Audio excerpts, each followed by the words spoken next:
హైదరాబాద్లో జరిగిన 72వ ప్రపంచ సుందరి పోటీలకు 108 దేశాల నుంచి అందగత్తెలొచ్చారు. మరి ఎంతమంది వచ్చినా వారిలో సెలెక్ట్ చేసేది మాత్రం ఒక్కరినే కదా. మిస్ వరల్డ్ పోటీ 1951 నుంచి బ్యూటీ విత్ ఏ పర్పస్ నినాదంతో నడుస్తోంది. ఈ సెలక్షన్ కి చాలా రౌండ్లుంటాయి. శారీరక అందం, ఆకర్షణ, వ్యక్తిత్వం, సామాజిక నైపుణ్యాలు, తెలివితేటలు, అవగాహన, సామాజిక బాధ్యత, అలాగే సాంస్కృతిక ప్రాతినిధ్యం, ఆత్మవిశ్వాసం, అలాగే వ్యక్తిత్వం. ఈ రౌండ్లన్నీ కూడా పూర్తి చేయాలి. అందుకు అర్హతలు కూడా కొన్నున్నాయి. వీరి వయసు కేవలం 17 నుండి 27 సంవత్సరాల మధ్య ఉండాలి. పెళ్లి కాని మహిళ ఉండాలి. అలాగే ఆమె పాల్గొనే దేశంలో పుట్టుండాలి. ఆ దేశ పౌరసత్వం కలిగి ఉండాలి. ఇక ఎత్తులో అయితే నిర్దిష్ట నిబంధన ఏమీ లేదు, కానీ దాదాపుగా 5.5 అడుగులు లేదా అంతకంటే ఎక్కువ ఉండే అభ్యర్థులు ఎక్కువగా కనిపిస్తూ ఉంటారు. ఇక ఆరోగ్యం పరంగా, శారీరకంగా, మానసికంగా బాగుండాలి. ఇంగ్లీష్ లో కనీసం ప్రాథమిక సంభాషణ నైపుణ్యం ఉండాలి. ఎందుకంటే అంతర్జాతీయ స్థాయిలో ఇంగ్లీష్ లోనే సంభాషణ జరుగుతుంది కాబట్టి నేర చరిత్ర ఉండకూడదు. మంచి నైతికత కలిగి ఉండాలి. ఇక ప్రతి దేశంలోనూ మిస్ వరల్డ్ జాతీయ పోటీ జరుగుతుంది.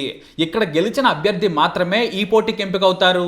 ఆ తర్వాత అంతర్జాతీయ స్థాయిలో ఇంటర్వ్యూలు, fitness, talent, beauty with a purpose రౌండ్ల ఆధారంగా అభ్యర్థులను ఎంచుకుంటారు. టాప్ 20 నుండి టాప్ 10, అలాగే ఆ తర్వాత టాప్ 5, చివరికి టాప్ 3 ఎంపిక చేస్తారు. ఫైనల్ గా వీరిలో నుంచి ఒక్కరిని మాత్రమే సెలెక్ట్ చేస్తారు. ఆమె ప్రపంచ సుందరి. మరి ఇప్పుడు మన ప్రపంచ సుందరి Thai beauty Suchata Chuangsri. ఇక మన Indian beauty Nandini Gupta top 20లో నిలిచింది. 8వ రౌండ్ చేరకుండానే నందిని మిస్ వరల్డ్ పోటీల నుంచి తప్పుకోవాల్సి వచ్చింది. అయితే పోటీల్లో అందంతో పాటు తెలివి కూడా ఖచ్చితంగా ఉండాల్సిందే. ఎందుకంటే మిస్ వరల్డ్ పోటీకి అన్ని దేశాల్లో కూడా అందగత్తెలనే పంపిస్తారు. అలాగే తెలివిని కూడా పరీక్షించి మరీ పంపిస్తారు. మొదట కొన్ని వారాల పాటు తెలంగాణ టూరిజంతో పాటు హాస్పిటాలిటీ, చేనేత సహా ఇతర కార్యక్రమాల ప్రమోషన్ కోసం రాష్ట్రంలోని కీలక ప్రాంతాలకు తీసుకెళ్లారు నిర్వాహకులు. ఆ తర్వాత అసలైన కార్యక్రమం చివరి వారంలో మొదలైంది. మొదట హెడ్ టు హెడ్ ఛాలెంజ్ నిర్వహించారు. ఆ తర్వాత top model, beauty with purpose, talent, sports, అలాగే మల్టీమీడియాల్లో పరీక్షించి చివరకు 108 నుంచి 40 బ్యూటీ క్వీన్స్ కు కుదించారు. ఆ తర్వాత అన్ని ఖండాల నుంచి టాప్ 10 అందకత్తెలను ఎంపిక చేశారు. ఆ తర్వాత టాప్ 5, టాప్ 3, టాప్ 2, ఆ తర్వాత విన్నర్ని ఎంపిక చేశారు. అయితే ఫైనల్ కంటే కూడా ప్రతి రీజియన్ నుంచి ఇద్దరిని ఎంపిక చేసే సమయంలో పోటీ చాలా ఆసక్తికరంగా మారింది.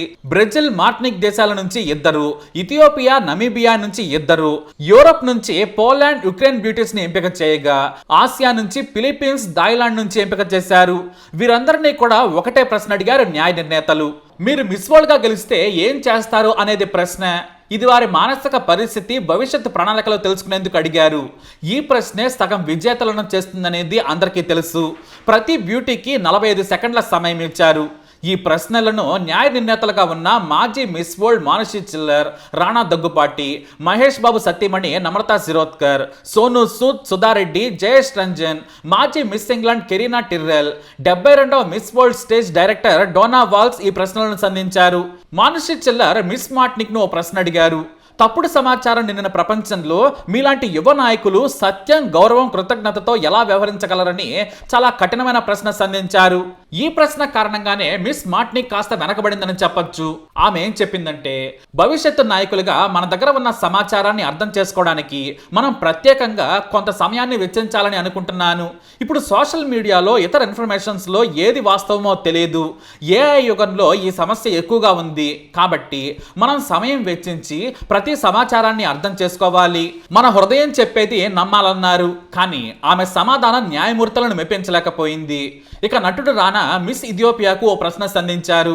మిస్ వరల్డ్ మీద మీ ఆలోచన ఏంటి? ఈ పోటీలు తప్పని చాలా మంది విమర్శిస్తున్నారు. ఆ విమర్శలకు మీ సమాధానం ఏంటని అడిగారు. దానికి మిస్ ఇథియోపియా చాలా సమాధానం ఇచ్చారు. నాకు కూడా ఇథియోపియాలో విమర్శలు తప్పలేదు. మిస్ వరల్డ్ అంటే కేవలం బ్యూటీనే చూస్తారు, కానీ ఇది అంతకంటే ఎక్కువ. నా వెనుక చాలా మంది పిల్లలు, వారి తల్లులు ఉన్నారు. నేను ఇక్కడ నిలబడ్డానంటే వారి నుంచి స్ఫూర్తి పొందడమే. ఇక్కడికి వచ్చినందుకు చాలా గర్వపడుతున్నానని చెప్పారు. ఆమె సమాధానం కూడా తెలిపోయింది. ఇక ఆ తర్వాత నమ్రతా శిరోద్కర్ తెలంగాణ మీద ప్రశ్న అడిగారు. తెలంగాణలో మీ అనుభవం, ఇక్కడ మీకు నచ్చిన ముఖ్య విషయం ఏంటి అని అడిగారు. ఈ ప్రశ్నకు మిస్ పోలాండ్ ఆసక్తికర సమాధానం ఇచ్చారు. ఇక్కడి ఆతిథ్యం బాగా నచ్చింది. ఈ దేశం, ఈ రాష్ట్రం అందించిన ఆతిథ్యం మరువలేనిది. ఎవరైనా సరే చూడగానే నవ్వుతూ పలకరిస్తున్నారు. ఈ పలుకరింపే నా ఆలోచనలను మార్చింది. సంతోషంగా ఆతిథ్యం ఇచ్చారు. వారి స్వచ్ఛమైన మనసు నన్ను ప్రభావితం చేసింది. పోలాండ్ నా ఇల్లు అయితే తెలంగాణ నా రెండో ఇల్లుని చెప్పింది. ఈ అనుభవాలు, సంతోషాలు జీవితాంతం గుర్తుంచుకుంటానని చెప్పగా అందరూ చప్పట్లు కొట్టారు. ఈ ప్రశ్న ద్వారా ఆమె ఓ మెట్టెక్కారు. అయితే అందరూ సమాధానాలు చెప్పినా కూడా మిస్ థాయిలాండ్ ను నటుడు సోనూ సూద్ గట్టి ప్రశ్నతో ఆమె ఆత్మస్థైర్యాన్ని, ఆలోచనను రాబట్టారు. అదేమిటంటే, మిస్ వరల్డ్ ప్రయాణం మీకు వ్యక్తిగత బాధ్యత నుంచి ఏం నేర్పిందన్నారు సోనూ సూద్. ఆ ప్రశ్న వినగానే ఒక్క సెకండ్ పాటు ఆలోచనలో పడ్డ మిస్ థాయిలాండ్ వెంటనే సమాధానం మొదలుపెట్టారు. ఈ వేదికపై నిలబడటం నాకు జీవితంలో లభించిన గొప్ప అవకాశం. పర్యాటకులకు ఎలా ఆతిథ్యం ఇస్తారో అన్న విషయాన్ని ప్రత్యేకంగా నేర్చుకున్నాను.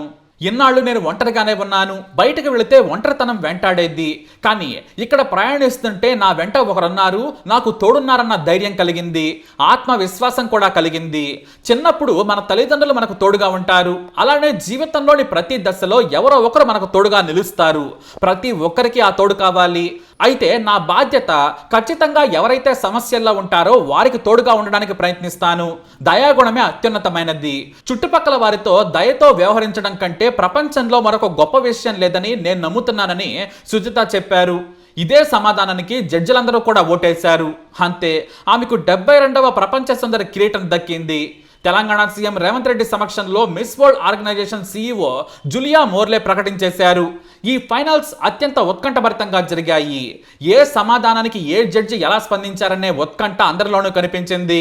అయితే మిస్ వరల్డ్ కిరీటం గెలుచుకున్నప్పటికీ గత ఏడాది థాయిలాండ్లో జరిగిన మిస్ వరల్డ్ థాయిలాండ్ పోటీల్లో ఆమెకు 3వ స్థానం దక్కింది. కానీ ఇప్పుడు మిస్ వరల్డ్ పోటీల్లో ఏకంగా విజేత కావడంతో ఆ దేశంలో సంబరాలను పెంచేసింది. భారత్లో జరిగిన మిస్ వరల్డ్ పోటీల్లో తమ దేశ బ్యూటీకి కిరీటం దక్కిందని తెలియగానే ఆ దేశంలో మీడియా, సోషల్ మీడియా సుజితను ఆకాశానికి ఎత్తేశాయి. వాస్తవానికి సుజిత జీవితం చాలా కష్టాలతో మొదలైంది. థాయిలాండ్లోని పుకెట్లో 2003లో పుట్టారామె. కానీ 16 ఏళ్ల వయసులోనే రొమ్ము క్యాన్సర్ బారిన పడ్డారు. ఆ సమయంలో ఆమె చికిత్స తీసుకుని వాటి నుంచి బయటపడ్డారు. అంతేకాదు, తనలా మరొకరు ఇలాంటి జబ్బు బారిన పడొద్దని ఓపెల్ ఫర్హార్ పేరుతో మహిళల్లో రొమ్ము క్యాన్సర్ పై ఎన్నో అవగాహన కార్యక్రమాలు నిర్వహించారు. ఇంకా ఆమె తన పనిని కొనసాగిస్తున్నారు. అందుకే ఆమె చెప్పిన సమాధానానికి ఆమె ప్రొఫైల్ కు సరిగ్గా సరిపోయింది.